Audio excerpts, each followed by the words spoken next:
Hello and welcome to the Say It Sister podcast. I'm Lucy and I'm Karen, and we're thrilled to have you here.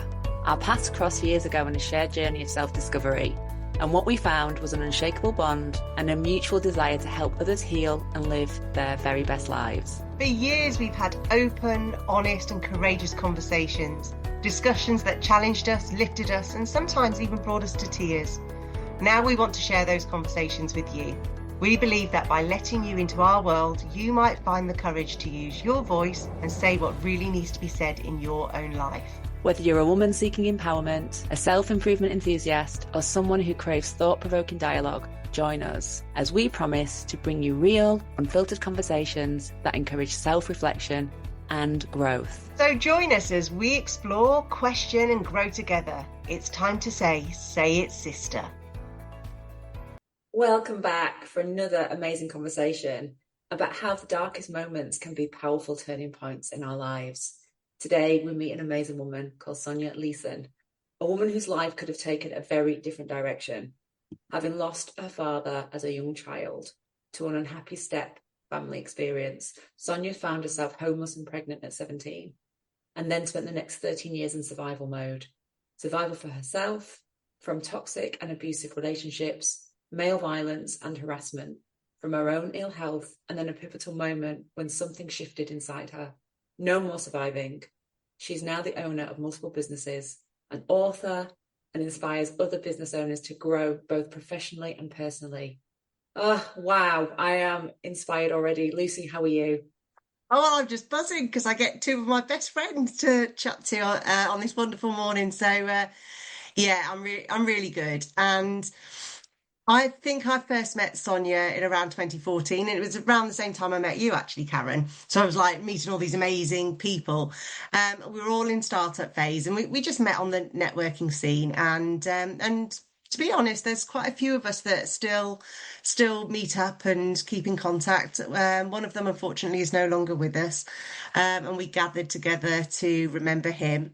And this group of us, we just instantly clicked and connected, and then something happened with Sonja and myself, and we just connected in a much deeper way. We started, our huge healing journey. We were always like questioning why is the world like this? Why is that going on? And that just led us on a path of like much deeper conversations. And then she'd discover something. I'd be like, oh, and you try this. And we were like constantly passing tips of new things to try or new ways to look at things. So I am so honoured that she's one of my best friends. And honestly, she's one of the most straight talking, no BS friends that I've got. She's got the heart and courage of a lioness to heal herself and to go to the places that most people are afraid to go. And she is rising powerfully because of it. So, hey, Sonja. What a powerful intro. So are you.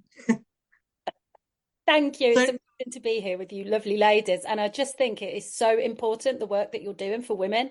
I know we touched on it briefly just before we started recording, but the world's shifting and it's just incredible the amount of change that we're going through. So yeah, these conversations, and I know what you're doing with leadership is just so important now. So yeah, great to be here. Thank you. Oh, we are really, really happy for you to be here, and I can feel there's a lot going on in my heart. There always is, but I'm especially charged by your story. And you've had a lot of living in 40 years. So tell us your story and how it brought you to where you are today. It was extremely traumatic from the age of probably about 6, but it really ramped up at 8 and 9.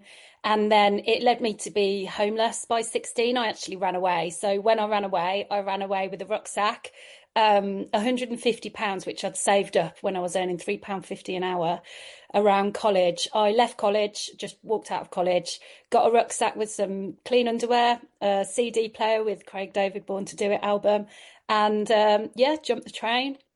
Wow. Ended up in Birmingham, walked to Digbeth coach station, got a coach to Liverpool Lime Street, got on a ferry, got off in the Isle of Man and just walked the streets until I could find a job.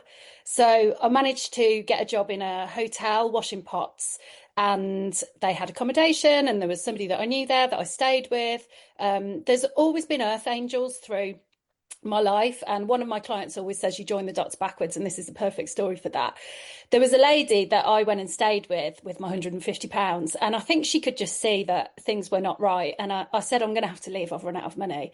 And she had, like, it would be Airbnb now, but you didn't have those back in those days.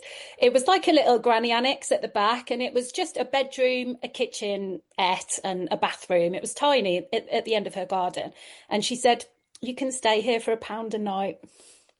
So this old lady let me stay in this little granny annex for £1 a night. And I didn't know it then, but all the way through my journey, I've had these little earth angels that have popped up when I've needed them. So I ended up getting a job anyway. And then, yeah, just sofa surfed, stayed in various different hotels, different rooms, homeless hostels. And then, yeah, then it was all downhill from there for about 10 years, to be honest. Oh, God, I'm literally in pieces over here. Oh, sorry. I no, it's the stories of people helping people. It just, we live in this world and we're all told it's dark out there.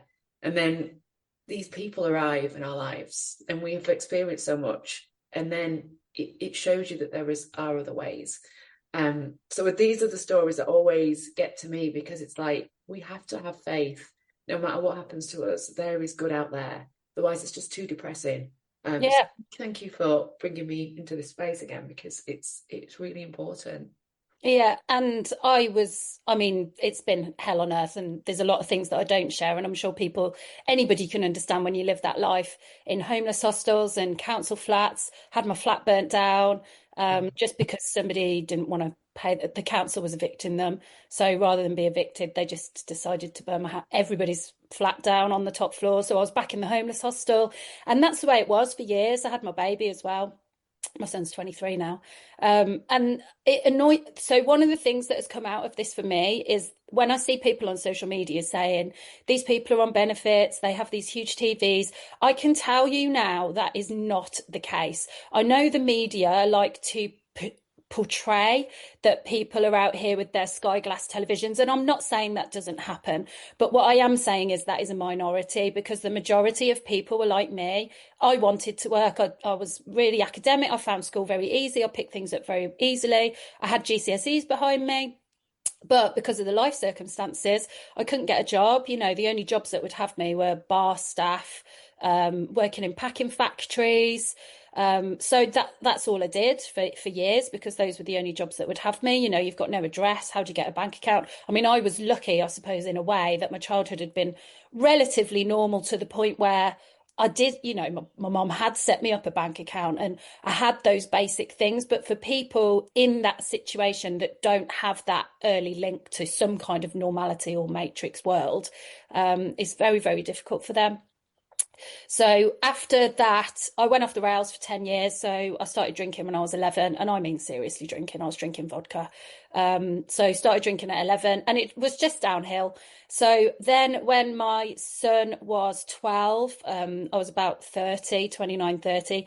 My son got extremely ill. So he got food poisoning, we think, and he ended up blind and paralysed. So everything I'd worked for, I was working in advertising for a huge corporation then, and I was doing really well. I was top sales. I had a really nice house. I'd built myself out of it. I was still very dysfunctional, and not coping internally, but externally I was doing okay.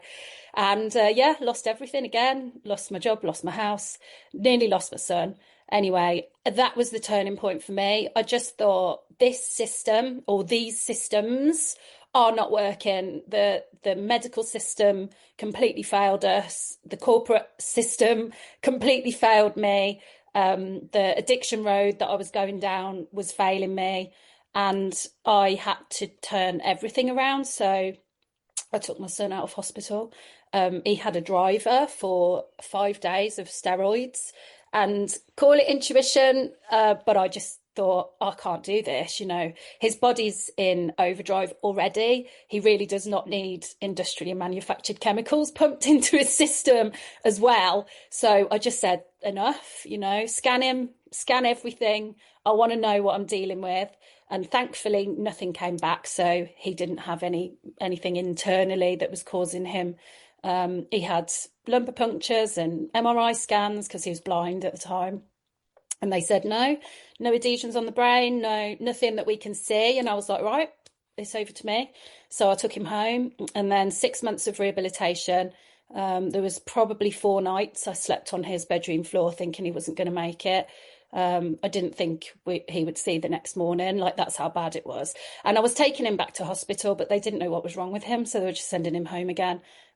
So that's how we lived. That was really, really rock bottom. And that But was like the turning point. And I think I met you not long after that, really.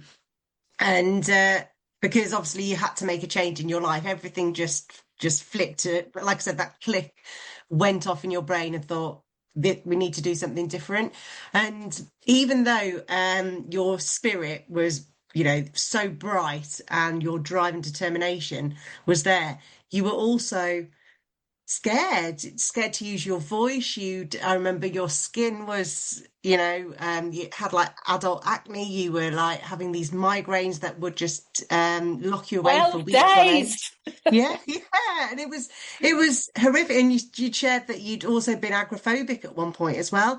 And the person that I saw in front of me who'd got this drive and ambition, I couldn't marry it up to this person. But as I got to know you, you started sharing some of your past experiences. It was almost like, okay, Ben's safe now. You've got, some stability in your life. Now I have to think about me and healing me. So just share some of that journey about how you became the woman you are today, almost from a healing point of view, and some of the things maybe that you've tried or things Yeah. that didn't work. I think when you're at rock bottom, it's the most powerful choice point you'll ever have, because I just thought, I have nothing. I had nothing internally, I had nothing externally, my son had nothing physically, there was nothing. So I thought, there's only one way out of this, and it's sink or swim. So I set up my business. Love Who does Mondays, that? by the way. Who Yeah. does that? So yeah, I went back to work when I could. I just thought, I can't do this. So I just sacked everything off. I was like, right, I'm not going back to corporate life. I'm not going back to being employed. I'm not going back to having a boss. I am going forward from here. And so I just decided categorically this was not going to be my life. And then everything else was just noise. So I just had this beacon that I was heading for, and I studied everything. I went to strength and conditioning coaches, nutrition, Reiki, you name it, everything. But thanks to Lucy, actually, you read a book to me, which was about hypnotherapy and actually cellular healing work. So that's what's done the majority of the shift for me. You have to go into your traumas and you release it from the cells. And so through that work, I got off 9, actually 10 medications. I was on 10 long-term medications for my skin, for my periods, for my migraines, for my depression, for my anxiety, blah, blah, blah, on and on it goes.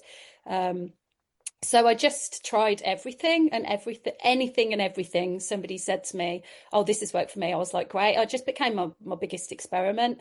And I'd love to say there was one big turning point, but there isn't. There's many, many mini turning points that add up to a big shift. And then you go again, many, many, many, mini turning points, big shift. And over the years, probably 10 years of transformation, mini transformations that have led to a big transformation. And then as I healed myself, my son healed too. And it was a real joint effort. Yeah, it's amazing. I've had similar experiences in my life as well, where everything it seems to all come all at once. There's like one thing happens and then the next. And for me, it was like miscarriage, sexual assault, loss of like core friendship groups. Like my whole world fell apart in the same period of time. And I was at rock bottom. And I remember just thinking, I don't know if I can get out of this. I don't know if I will recover. And for a while I was in my own little world. And then I was like, right, no, I had Catalina, my daughter, and I was like, I have to take care of this, because if I don't heal myself, that all of that is going to get put into her. And some of it will already be in her. There's an awareness of that. It was like, whatever I'm carrying, it doesn't matter if I'm smiling on the outside, it's on the inside, and she'll be picking up on it and she'll be feeling it. And she was a baby. I was breastfeeding her, and I was just very, very aware. So I really started my healing journey more for her than for me at that point. And I knew that I had to do something. I was like, I can't live the rest of my life like this. I just can't. Something has to change. And I was working with an amazing man called Richard Perry, who I'd known before and I'd worked with him before. And I was like, look, this is what's happened to me. I'm going to tell you it all because I need someone that I can talk to who won't judge me and who will take care of me, you know, from a almost like paternal place, because he was like an older man. But he was a brilliant coach and leader and trainer. So I went to him and he was like, and I kept saying, what if I don't get better? What if I don't get better? You know, and he just said to me, he was so solid. He was like, not on my watch, not on my watch. He kept saying that, like, not on my watch. And it gave me something that was like, oh, you believe? And he'd say, I believe in you. I believe in you. Sorry, I'm getting emotional over here. The power of him, he didn't need to say very much, but I could feel it from him. And he was the first person that I worked with. And there's been the stream of people, you know, that have come into my life at the right time, right place. I've done the work. And then I've gone off and trained in the work, you know, and thought, well, I'll bring this into my work. Because if I need it, someone else needs it. And we become like, you know, like we have the experiences, we step into it, we do our own personal work, and then we can stop there if we choose, or we can share it outwards, and we can share it outwards. And my hope is that we all continue to do that, because it's cascading out. Because it should never be about not experiencing trauma or not having bad experiences, because that's just not realistic. And life isn't like that. And everyone has their own journey and story to tell. But how we approach it is what really matters. And when we heal, I think this is something that I see with the three of us and many, in particular women, but many healers out there.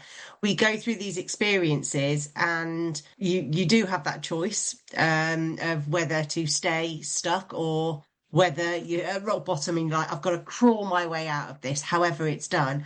But then there's that part where now that you know and you've done the healing and you've learnt your methods and things like that, now it's that pass it on so that other people aren't in that pain. And Sonja and I last week attempted to do a mini intervention for some friends of ours, knowing what we know now and how liberating it is on the other side, but also acknowledging how much hard, deep, painful work you have to do to get to the other side.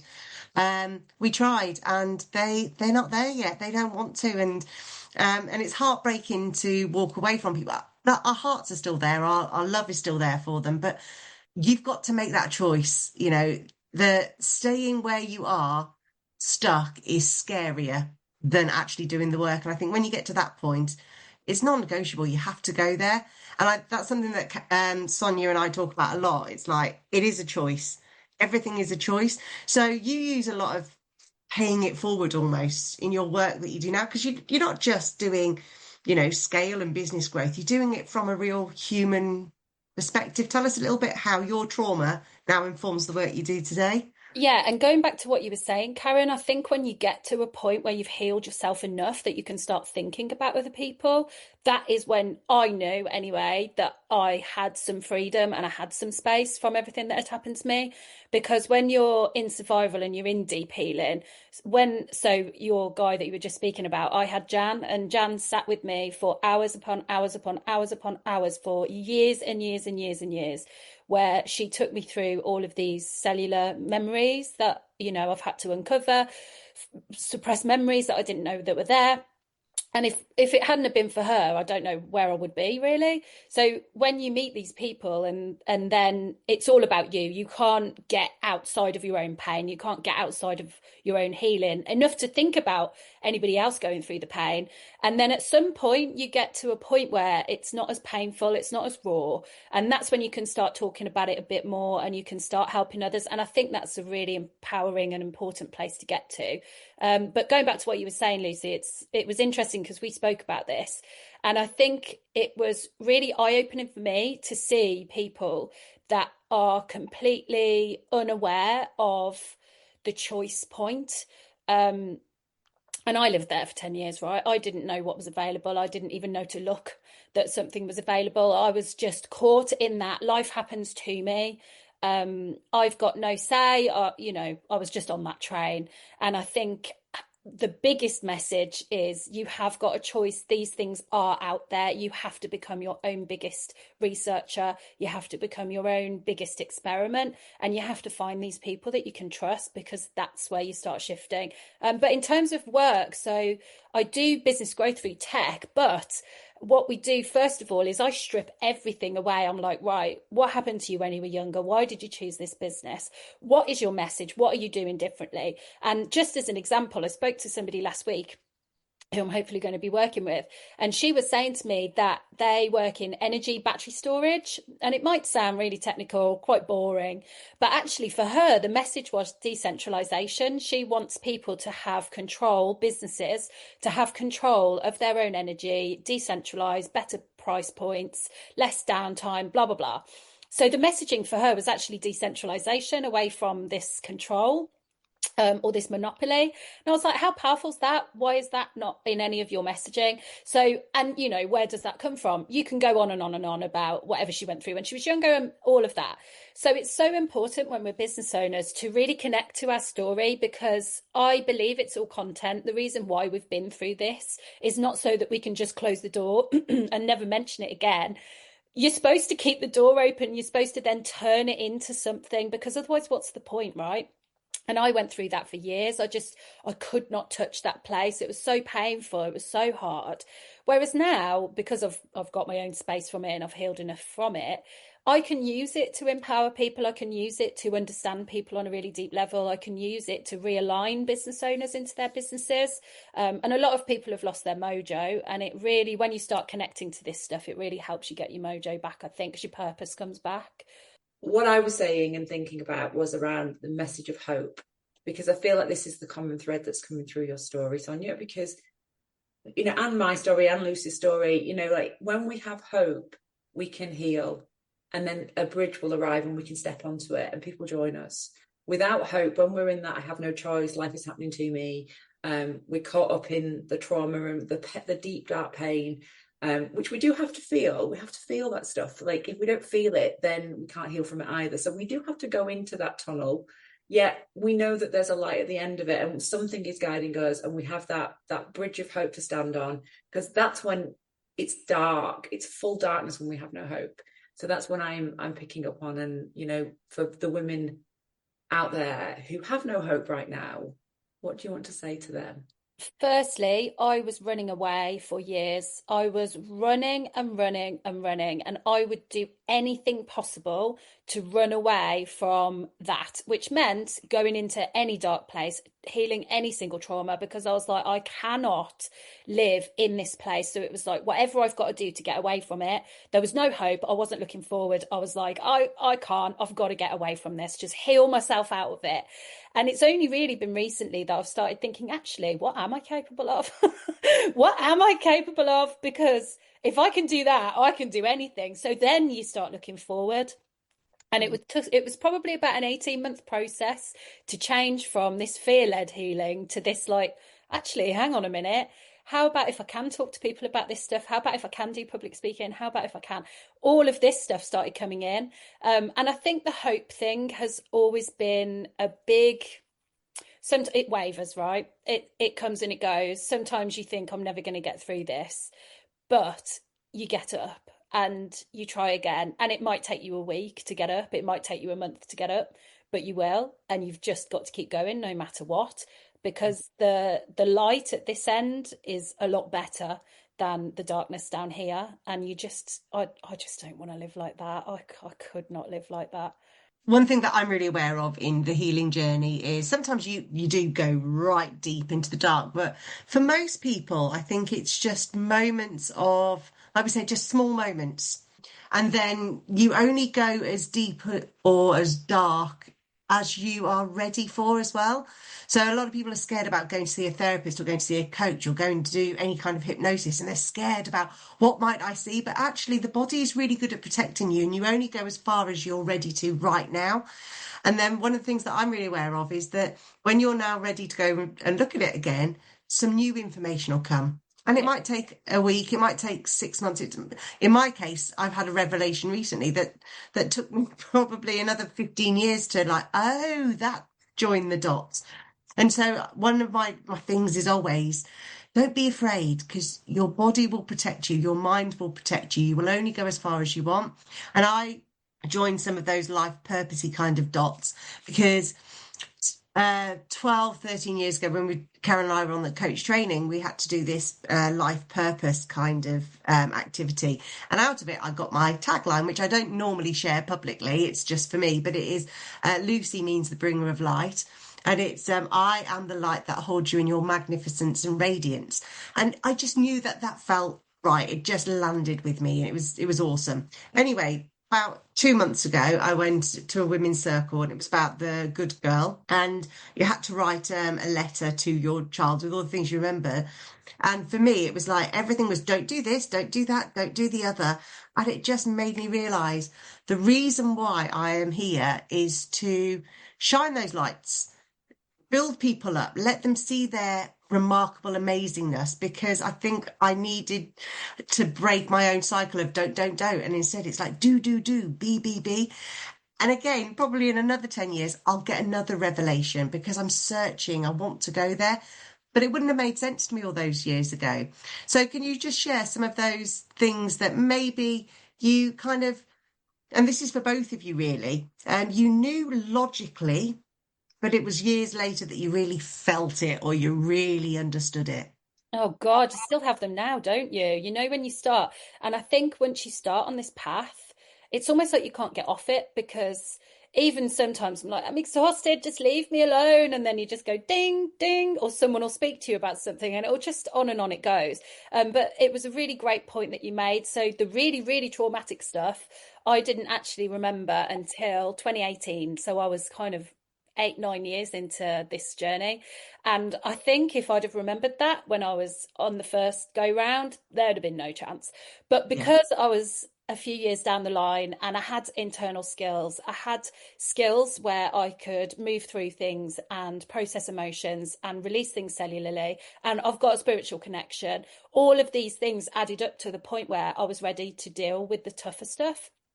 So you are absolutely right. Your body always protects you. You've got to this point alive. You've got to this point functioning and well. If that isn't proof enough that your body knows what it's doing, that then you can trust it on the healing journey too.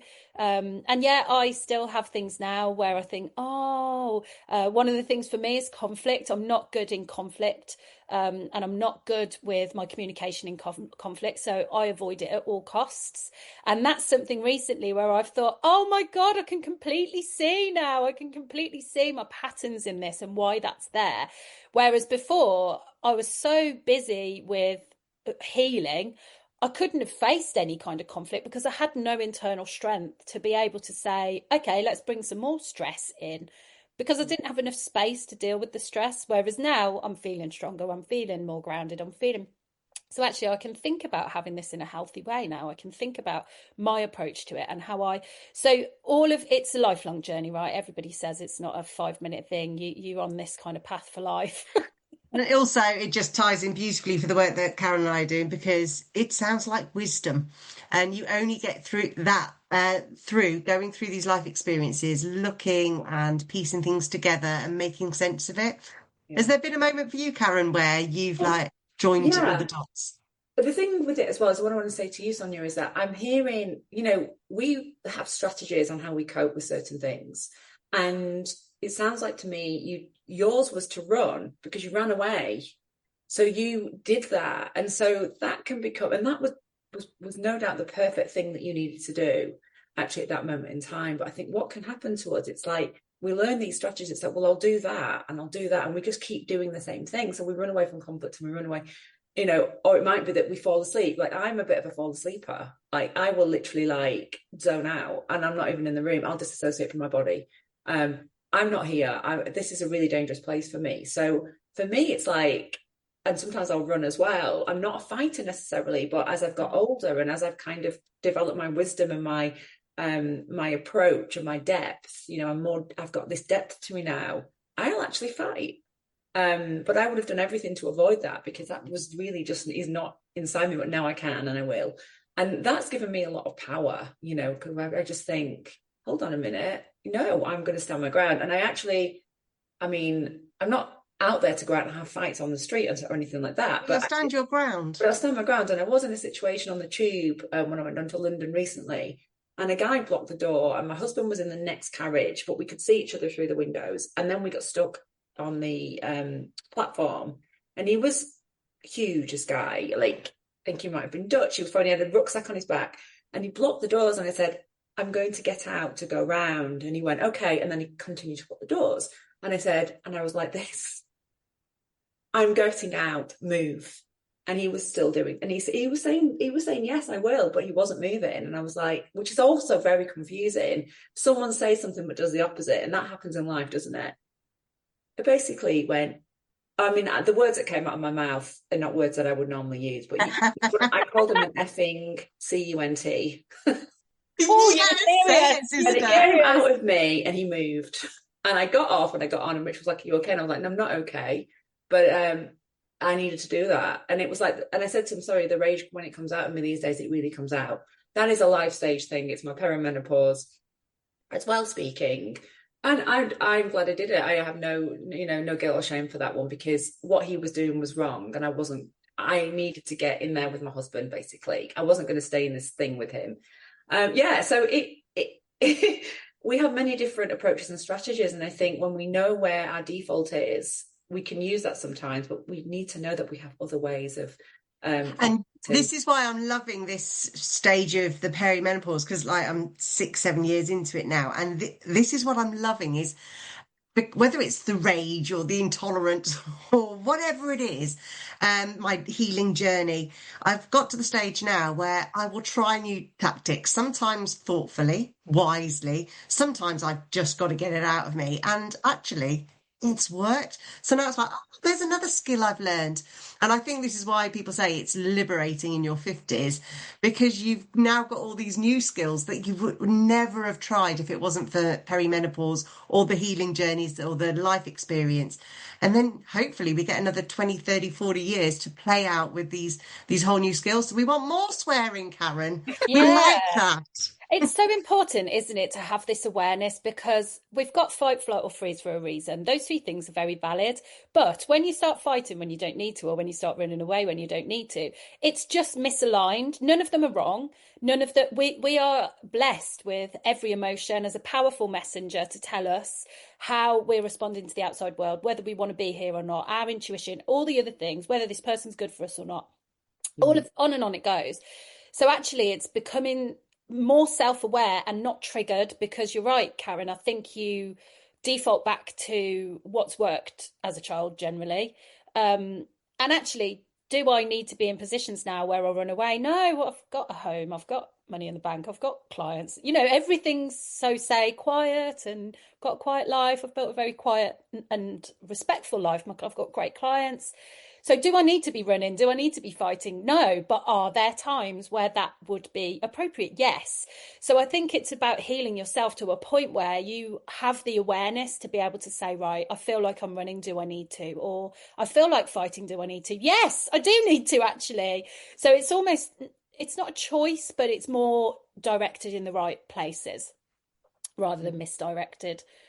We had so much more we wanted to talk to you about, especially astrology, and because I'm loving the stuff that I'm seeing on your stories, and it's definitely something that I want to learn more about. So we are going to invite you back if that's okay, because Karen and I have both found other approaches that just support us and add to our practice of being whole, amazing human beings, and that's one that we know a little bit about, but not a lot. So we will invite you back and we'll share some of ours. But it is time to say goodbye for today. So what I'd really like to do is just ask you just to share. If people want to connect with you, where do they go? Where do they find you? So I am the only Sonja with a J, Leason with an A in the world. So you can find me on LinkedIn, Sonja with a J, Leason with an A. Otherwise, I'm on Instagram, which I'm not very active on, to be honest, which is at Love Mondays HQ. So you can follow me there for more story things, but LinkedIn's the main one. And then if you want to head over to my website, it's wearelovemondays.co.uk. I've also got a #1 best-selling book for women, which is called A Woman's Work, as in a woman's work is never done. So you can actually download a free PDF copy off my website. Otherwise, you can go to Amazon and search Sonja Leason, A Woman's Work, and you'll be able to find us there. It's 99p on Kindle. Or you can buy the hardback as well. So yeah, thank you for having me. I'm going to go do that straight away. I'm adding you on everything. Maybe I should share more about astrology on LinkedIn. Haven't quite got to that point yet. I never know. Please do. We I think it's interesting. I know we're signing off here, and I'm opening up another little book here. But me and Lucy are working out what we're going to do next. And there's a part of me that's like, oh, can we, what permissions do we need from within ourselves to really share the work that we do and have it out there loud, proud and bold. So yeah, I spoke about tarots on a post, not a post, somebody else's post, but I mentioned tarot cards on LinkedIn this morning. So it's happening. We're feeling it back. Yeah, nice. I was just going to say, there's so many approaches that have helped me, and when things were so tough, I just thought there's got to be a reason. Like, this is not coincidence. And so when I started looking, the more I could see, the more I could learn, the more I knew there was to learn.